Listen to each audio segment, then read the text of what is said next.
¿Cómo están?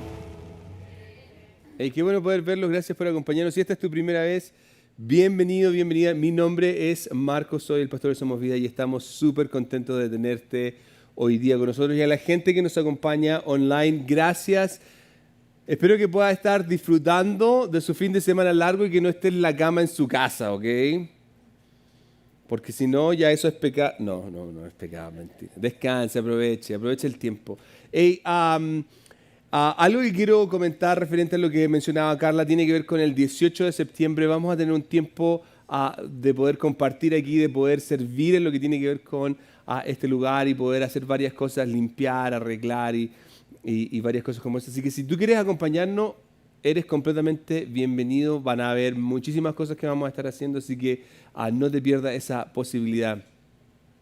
Hoy día, tal cual como pueden ver, comenzamos una nueva serie que se titula Historias de Esperanza. Y en este caso, mi intención es poder compartirles un poco la idea de que hay esperanza en medio de las circunstancias que podamos estar experimentando en este tiempo. Hoy día también hay esperanza, a pesar de las distintas circunstancias que podamos estar viviendo. O a pesar de las circunstancias que podamos haber experimentado, hoy día hay esperanza. Y yo se los puedo decir de manera personal porque en mi caso, yo viví una situación donde por muchísimos años estaba envuelto en una mentira. Vivía una vida donde trataba de ser cristiano y hacer las cosas que una persona religiosa podía hacer. Pero por otro lado también me encontraba en una situación en donde quería vivir la vida del mundo. Entonces, en esa sensación de tratar de estar en estos dos mundos, por muchísimo tiempo tenía esta sensación de persecución, donde ya sea la gente de la iglesia me iba a descubrir que yo en verdad era una persona pecadora o que hacía cosas malas. O por otro lado, la gente que yo compartía, mis amigos que eran del mundo, me iban a catalogar como un hipócrita porque en el fondo estaba tratando de vivir esta dualidad. Era una circunstancia completamente cansadora. Todo el tiempo tratar de ponerse la máscara, todo el tiempo tratar de hacer lo que a la gente le agrada. Y no sé si le ha pasado eso. Entonces, en vez de agradarnos a nosotros mismos, tratamos de agradar a otros porque queremos ser aceptados. En el fondo, para mí, yo sentía que estaba atrapado en mi propia maldad. Esa es la sensación que tenía, que mi propio pecado me había encadenado, que mi propia circunstancia me había puesto en esta situación en donde yo estaba esclavo de las cosas que tenía que hacer, de la gente que tenía que tratar de demostrarles quién era, etcétera, etcétera, etcétera. Y siento yo que muchas veces muchos de nosotros nos hemos encontrado en situaciones como esa o nos encontramos en una situación como esta. Cuando estamos atrapados y tratamos de hacer algo y en el fondo, en muchísimas ocasiones, terminamos hiriéndonos a nosotros mismos o terminamos hiriendo a otras personas. ¿Por qué? Porque estamos atrapados en nuestra propia maldad. Hay áreas en nuestra vida que de cierta manera están ocultas y que no queremos que nadie vea. No queremos que nadie conozca. Y eso obviamente nos consume por dentro. Es una circunstancia en donde las cadenas son demasiado difíciles de romper. Ya sea por el grado del pecado, ya sea por los años en donde he estado involucrado en esto, ya sea por la adicción que estoy teniendo en medio de toda esta circunstancia. Ahora, lo que hacemos en cierto modo para tratar de no demostrar que estoy mal es aparentar, es lo que todos hacemos. Si no me cree, hago un análisis hoy día de las redes sociales. Todos tratamos de aparentar, tratamos de mostrar que estamos bien y muchas veces le quitamos importancia a lo que estamos haciendo. Muchas veces le bajamos el perfil a lo que estamos haciendo o incluso en muchísimas ocasiones llegamos al punto de ignorarlo. Sabemos que está mal y sabemos que lo que estamos haciendo o en el acto que estoy cayendo está mal, pero trato de ignorarlo. Y quiero decirte que en el fondo esta circunstancia lo único que va a hacer es comprimirme más y comprimirme al punto de que voy a caer en una situación de desesperanza. Pero todos jugamos el juego.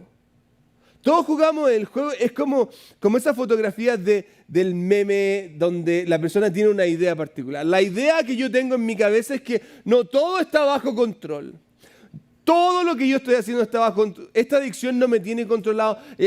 Yo no es que tenga un problema de falta de perdón. Yo no tengo un problema con mis padres. Yo no tengo un problema con la secretaria, con el compañero de trabajo. Yo no tengo un problema. Estoy bien, todo está bajo control, pero la realidad es que todo está completamente descontrolado. En el fondo, esta apariencia es ilusoria. ¿Por qué? Porque la realidad es que en el fondo yo sé, y cuanto más atrapado estoy, cuanto más consumido estoy, y aquí está el punto, es que cuando estoy solo, cuando no tengo que aparentarle absolutamente a nadie, nace ese deseo de querer salir de esta trampa. ¿Qué puedo hacer? ¿Con quién puedo hablar? Ahora, la historia que quiero contarles hoy día se aplica porque es una historia de esperanza para esta circunstancia. Es una situación bien particular que se da en el Evangelio de Marcos y en este lugar es donde vamos a pasar la mayor cantidad del tiempo. Vamos a pasar muchísimo tiempo durante las próximas semanas en el Evangelio de Marcos. Pero esta historia, a pesar de que es una historia conocida, quiero darle este énfasis de lo que realmente significa. Entonces, para esto, quiero que vayamos a Marcos capítulo 5, versículo 1, y dice lo siguiente. Entonces llegaron al otro lado del lago. Vienen de un viaje y voy a explicar un poco más adelante de dónde vienen y cuál es el contexto, ¿ok? Llegaron al otro lado del lago, a la región de los Geraseneos. Cuando Jesús bajó de la barca, fíjense bien esto, un hombre poseído por un espíritu maligno salió del cementerio a su encuentro. Ahora, Jesús viene de una situación bien particular y llega a una región que predominantemente es un área de gente gentil. Y cuando me refiero a la gente gentil, estoy hablando específicamente a personas que no eran judías. ¿Ok? Y los judíos en este caso o no estaban ahí o lo único que hacían eran negocios en ese lugar, pero aquí en su mayoría son personas que no son judías. Y vemos inmediatamente que sucede un fenómeno que cuando llega Jesús aparece un hombre poseído. Ese es el contexto. Aparece un hombre poseído por un demonio. ¿Ok? Entonces Marcos nos va a describir cómo es este hombre. Y ponga atención a las características que nos da. ¿Ok? Versículo 3. Este hombre que estaba poseído, vivía entre las cuevas de entierro y ya nadie podía sujetarlo, ni siquiera con cadenas. Siempre que lo ataban con cadenas y con grilletes, lo cual lo hacían a menudo, él rompía las cadenas de sus muñecas y destrozaba los grilletes. No había nadie con suficiente fuerza para someterlo. Fíjense que en este caso nos está dando una idea de que este hombre tiene un poder sobrenatural. Él es capaz de romper cadenas, él es capaz de hacer cosas donde, a pesar de que hay mucha gente, no lo pueden detener. Fíjense cómo continúa la descripción. Día y noche vagaba entre las cuevas donde enterraban a los muertos y por las colinas, aullando y cortándose con piedras afiladas. Interesante, porque en ocasiones a nosotros nos cuesta crear una imagen visual de lo que pueda estar pasando, pero quiero tratar de hacerla en esta tarde, ¿ok? Entonces quiero que imagine conmigo, Jesús viene de un viaje donde han estado durante la noche viajando. Y lo más probable es que cuando llegan a este puerto, cuando llegan a esta otra orilla, es de noche, es aún de noche, ¿ok? Esta es la perfecta historia de terror, ¿ok? De miedo. Entonces es de noche, todo está en silencio y de pronto se empiezan a escuchar aullidos. De pronto se empiezan a escuchar gritos, se empiezan a escuchar cadenas. ¿Y de dónde vienen las cadenas? Si usted ha visto las películas de terror, no me venga con cosas que no ha visto Pesadilla 3, ¿ya? Okay. Vienen y empiezan a sonar cadenas. Y las puertas que se abren y... Es una situación sumamente aterradora. Este es el contexto que estos hombres, que estos discípulos están viendo y que está enfrentando Jesús. Pero por otra parte, quiero poner énfasis en la persona. En la persona que está experimentando esta circunstancia, que es este hombre que no sabemos su nombre. Él está poseído. Hay gente que ha tratado de ayudarlo y no ha podido conseguir ayuda. Lo tratan de encadenar o de amarrar para que no se dañe a sí mismo, pero él rompe las cadenas. Esta historia es desgarradora. Y en términos generales, vemos un hombre que no tiene esperanza. Nadie en su territorio, no hay nadie que lo ha podido ayudar. No hay nadie que haya podido venir y solucionar su problema. Pero aquí mismo, en este punto, es donde yo veo una contraposición en esta historia que me cuesta entenderla. Porque, entienda esto, hay un hombre que está poseído demoniáticamente, ¿ok? Y este hombre que tiene un demonio viene a Cristo. ¿No le parece raro? Él viene a Cristo. Si está poseído, ¿por qué viene donde está Jesús? Esto no hace sentido. Y aquí yo me pregunto dos cosas particulares. ¿Está este hombre consciente que necesita ayuda? Hay un punto en donde su mente logra abrirse y necesito correr y tratar de buscar la ayuda de alguien. Es como cuando nos encontramos en esa desesperanza total donde ya no sabemos qué hacer, cuando tocamos fondo y lo único que podemos hacer es tratar de buscar la ayuda necesaria. En ese punto donde se encuentra, donde ya no le importa nada y va a hacer todo lo necesario por buscar la ayuda. O en este caso puede ser un encuentro divino. Es una situación que se ha confabulado, que el universo entero se ha puesto en este punto simplemente para que este hombre se encuentre con Jesús. Y la verdad es que yo creo que tiene de ambas. Porque Dios va a usar esa apertura de mi mente y de mi corazón, ese minuto donde yo voy a poder clamar hacia el cielo, pero también Dios va a confabular todo para que yo me pueda acercar a Él. Pero les decía que en este caso, el contexto que viene aquí, en esta historia, viene de uno bien particular. Y es importante analizarlo porque los discípulos, cuando se subieron a la barca, en medio del lago comienza una tormenta terrible, al punto que literalmente ellos pensaban que iban a morir. Ellos pensaban que su vida estaba en peligro y de pronto se dan cuenta que la única esperanza estaba durmiendo en la otra parte. Entonces se molestan con Jesús y le dicen: Señor, hey, ¿no te importa que nos muramos? ¿No te importa nuestra vida? Y Jesús, de una manera magistral, se levanta y le dice al mar que se calme y le dice al viento que se detenga. Y estos discípulos quedaron anonadados, quedaron asombradísimos. En términos generales, vieron que Jesús tiene poder sobre la naturaleza. A la orden de su voz, todo se calmó. Entonces ahora están aquí, han enfrentado, escucharon las cadenas que venían, todo estaba oscuro, las tinieblas, las luces que venían detrás de la montaña, como esa película de terror, ¿ok? Ellos están viendo que se está acercando este hombre y la pregunta surge: si Jesús tuvo el poder sobre la naturaleza, ¿tiene el poder en lo sobrenatural? ¿Puede Jesús, en medio de esto que está fuera de este mundo, que es algo que va completamente ajeno a lo natural, ¿puede Jesús hacer algo en medio de esto? Veamos lo que pasa.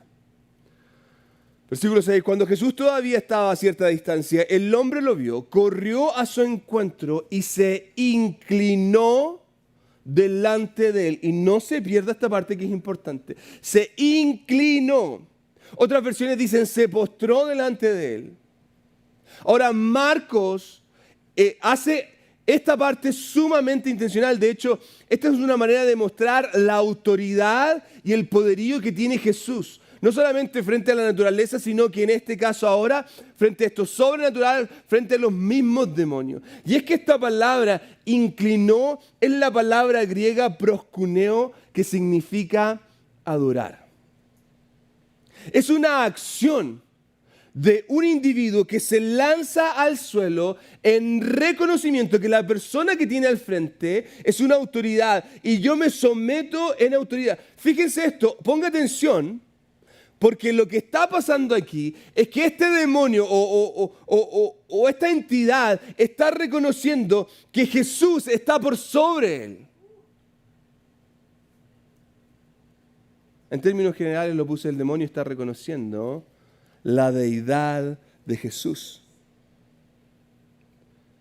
Y esto nos debería alentar, esto nos debería ya aquí dar esperanza, porque quiero que entienda esto, que no hay nada que pueda estar por sobre Jesús. Escúcheme bien, no hay enfermedad, no hay poder demoníaco, no hay situación humana, no hay autoridad que pueda estar por sobre la autoridad, no hay gobierno.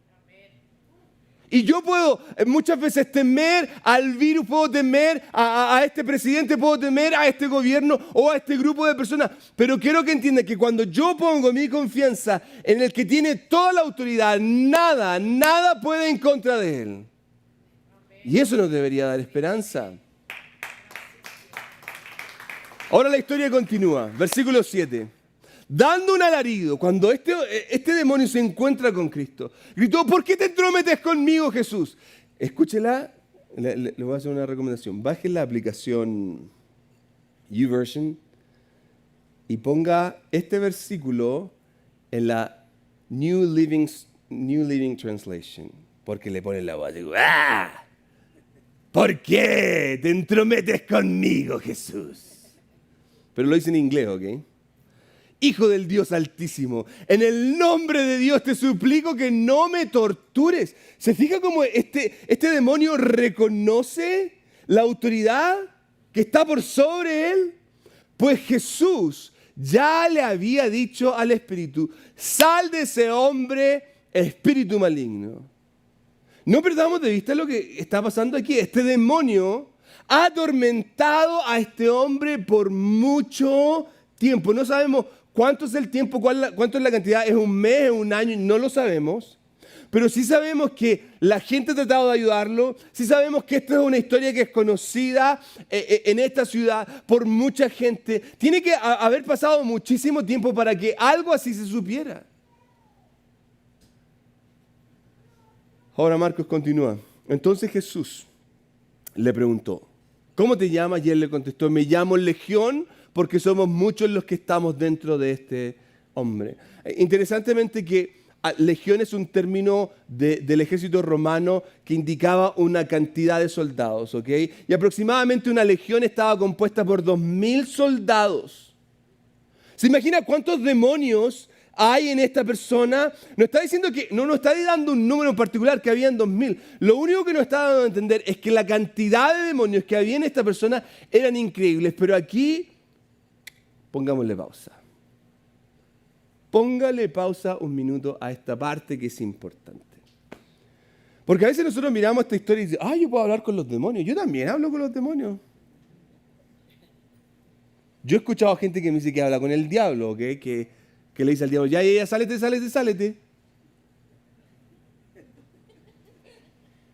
Y yo digo: ¿de dónde está esta gente? ¿Qué película vieron? Entonces, lo primero que quiero que entienda, ¿ok? Y lo primero que tengo que dejar en claro aquí, seas o no cristiano, es que los demonios son reales. Y yo no puedo estar jugando este juego. A ver, juguemos a la Ouija. Hay gente que es tonta, pero ya por naturaleza, mire, ¿ya? Juguemos a la Ouija. No voy a entrar en ese tema porque ya hay, ay Dios mío, pero los demonios son reales. ¿Ok? Y y nosotros tenemos que tener cuidado, nosotros nos tenemos que mantener alejados de ese mundo. Ese no es un mundo donde yo entro y salgo y hablo con él. No, no, no, no. Pero por otro lado, algo que nosotros tenemos que tener cuidado también es no confundir y no espiritualizarlo todo, porque los que somos viejos en la iglesia, todo es un demonio. Le duele el callo a la vieja, es un demonio. Todo es un demonio y todo el diablo. Y a veces yo creo que el diablo está... Oye, yo ni he tocado a la señora. Entonces tengamos cuidado, por favor. Y se los digo porque yo cuando era pequeño, fui habían cultos de hogares y había una hermana que tenía epilepsia. Epilepsia es una enfermedad. Esto a mí me traumó, pero de verdad que a la señora le empezó a dar un ataque epiléptico y le estaban reprendiendo demonios. Eso es ignorancia. No seamos tontos, por favor. Los que somos viejos en la iglesia, tengamos cuidado con las cosas que hablamos. Ahora, cosa distinta es la existencia de la opresión espiritual, demoníaca. Hay opresión espiritual. El diablo va a tratar de hacerte caer. El diablo va a tratar de mantenerte lejos. Eso es verdad y eso nos va a pasar. Nos va a susurrar al oído, sí, nos va a susurrar al oído. Pero una casa, un cristiano, no puede ser poseído por el diablo. Una casa no puede estar dividida, no puede tener dos señores. ¿Ok? Entonces usted me dice, lo que pasa es que yo sí soy cristiano, pero estoy poseído, o tú no eres cristiano, o te estás pasando película. Y ese era el paréntesis que quería hacer referente a los demonios. Ahora esta historia no termina aquí. Entonces, cuando ellos le piden, los espíritus malignos le suplicaron una y otra vez que no los enviara a un lugar lejano. Sucedió que había una gran manada de cerdos alimentándose en una aldea cercana. Envíanos a esos cerdos, suplicaron los espíritus. Déjanos entrar en ellos. Entonces Jesús les dio permiso. Pausa de nuevo aquí, ¿ok? Porque hay gente que piensa, hay gente que hace sermones de los cerdos, que a Jesús no le gusta el chancho. Y yo le digo, hey, olvídese de eso, eso no tiene importancia. Los cerdos aquí no tienen protagonismo en esta historia. Estaban ahí. ¿Ya? Es lo único que pasó.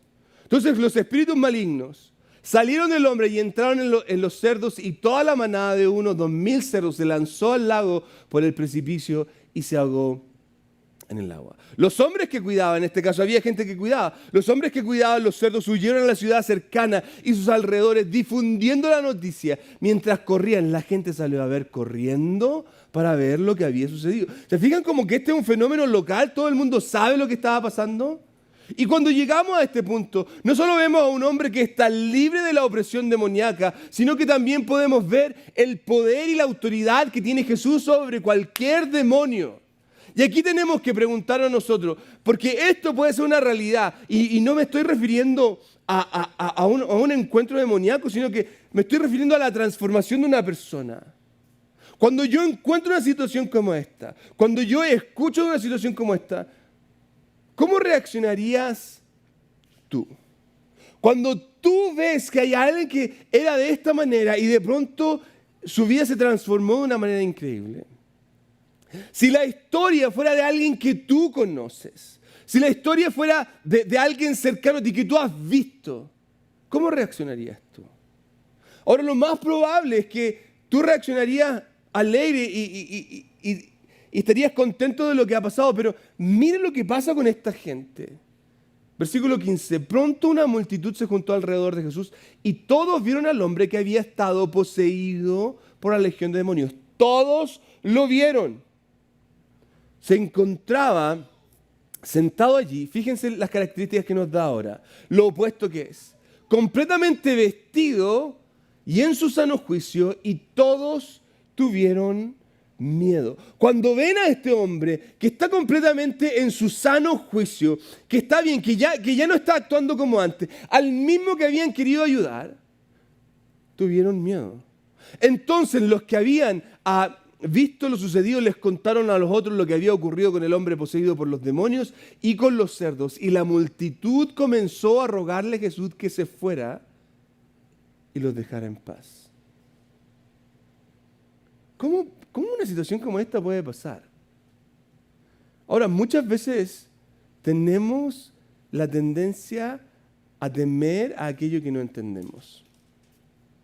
Y en vez de poner atención a lo que Dios pueda estar haciendo, al evento en particular, a la transformación increíble, ponemos atención en cualquier otra cosa, pero no en lo que Dios pueda estar trabajando. Y aquí necesito decirte lo siguiente, porque esto no es una reacción ajena. Quizás tú no vas a tener miedo, pero vas a reaccionar de una manera distinta. Y el punto es este. Cuando no puedo ver la obra de Dios en otros, es porque mis ojos no están enfocados en Dios. Cuando no puedo hacer lo que Dios está haciendo en ese familiar, en esa persona, en ese amigo cercano que tiene una adicción, cuando no puedo ver lo que Dios está haciendo, el problema no es la otra persona, el problema soy yo. Pero más aún, en esta historia vemos que se nos narra la esperanza misma.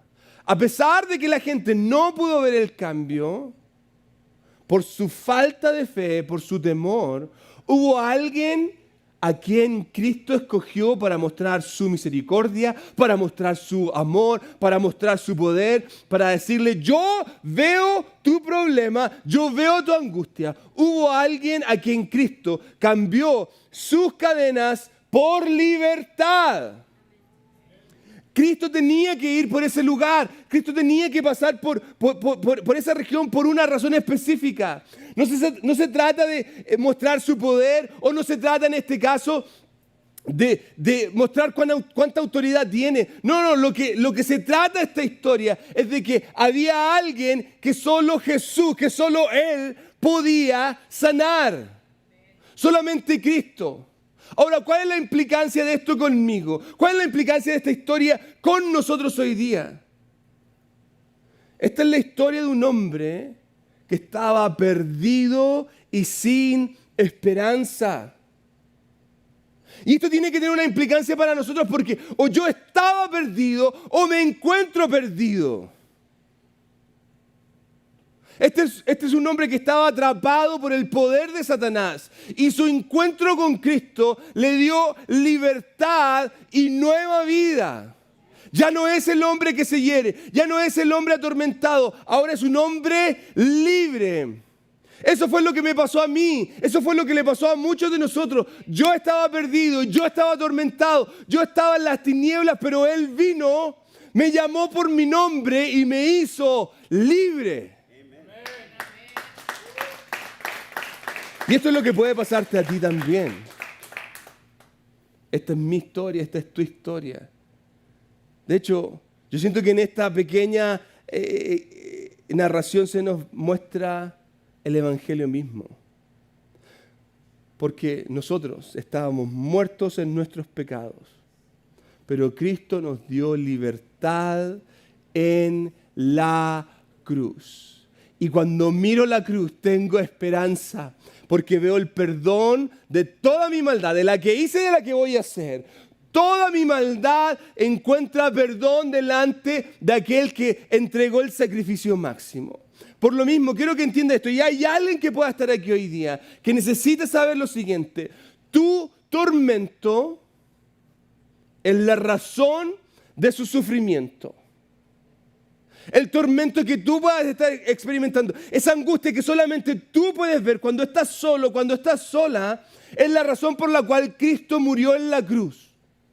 Y es más, tú puedes estar pensando, lo que pasa es que yo no sé si Cristo me puede perdonar, yo no sé si Cristo me puede hacer libre de esto. Y quiero que entiendas lo siguiente, tu problema no está fuera de su alcance. Él tiene el poder para hacer la obra. Él tiene el poder para rescatarte. Él tiene el poder para transformarte. Yo a veces me pregunto, ¿qué pensaban mis padres cuando me veían completamente atado y envuelto en el pecado?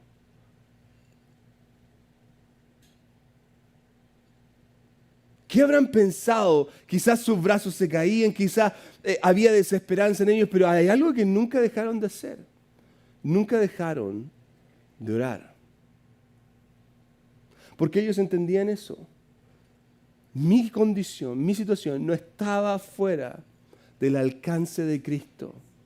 Y es lo mismo que quiero que tú entiendas. Más aún quiero que entiendas que hay libertad para cualquiera que se pone a los pies de Cristo y dice, Señor, yo te necesito. No importa cuántos años lleves en la iglesia, no importa si este es tu primer día, no importa si quizás hoy día estás abriendo tus ojos diciendo, yo necesito a Cristo. Él puede y quiere darte una oportunidad para todo aquel que venga a Él. Y dice, Señor, te necesito. En Cristo hay esperanza para el perdido. En Cristo, lo cantábamos al principio, no hay nada imposible. Él quiere darte una nueva vida. Él quiere que vivas una vida abundante. Hay esperanza para esa persona que está en tinieblas. Quiero hacerte una invitación. Quiero que por un minuto cierres sus ojos y pienses ya sea en tu condición o quizás que pienses en esa persona que tú conoces, un familiar, alguien que tú quieres y que ha estado orando por esa persona. Y la historia de esa persona en este minuto es una que no tiene esperanza.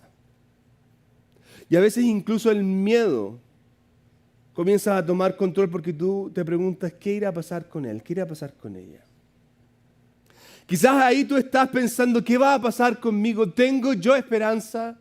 ¿Puede Cristo ver mi condición? Y quiero decirte que Él conoce tu situación. Él conoce tu corazón. Él quiere hacerte libre. Señor Jesús, a través de tu Espíritu Santo yo levanto a esta persona que hoy día ya sea está aquí o quizás está lejos, Señor. Reclamamos su corazón, su vida en el nombre de Jesús. Pedimos, Señor, que tú hagas una obra transformadora, que tú puedas traer vida, libertad a su vida, en el nombre de Jesús. Mientras todos los ojos están cerrados, quizás hay alguien aquí que necesita ponerse a los pies de Cristo y decir, Señor, toma el control de mi vida. Y si tú eres esa persona, quiero hacerte esta invitación. Si estás aquí, si me estás viendo, ahí donde estás, dile, Señor Jesús, perdóname. Soy pecador, soy pecadora. He estado viviendo mi vida lejos de ti, dominado por el diablo. Pero yo entiendo que en ti hay libertad. Yo entiendo, Señor, que en ti hay esperanza. Y reconozco que con tu muerte en la cruz y tu resurrección hay victoria para mi vida. Hazme una nueva criatura. En el nombre de Jesús.